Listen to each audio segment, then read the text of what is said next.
যেটার বাতাস আপনাকে একদম কলিজা ঠান্ডা করে দিবে, এত পরিমাণে ঠান্ডা বাতাস।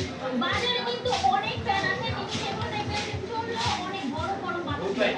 কিন্তু আমাদের কাছে এত ঠান্ডা বাতাস বের হয়, তো আপনারা যদি যতই গরম থাকেন 10 দিনের মধ্যে থাকেন, আপনাদের কলিজা একদম ঠান্ডা হয়ে যাবে।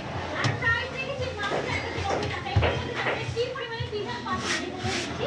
এটা যে কোনোভাবে আপনারা ইউজ করতে পারবেন। আর সাইজটাও দেখেন এত সুন্দর সাইজ দিয়েছে যে আপনারা ঘরের মধ্যে ইউজ করতে পারবেন, চাইলে বাহিরেও নিয়ে যেতে পারবেন।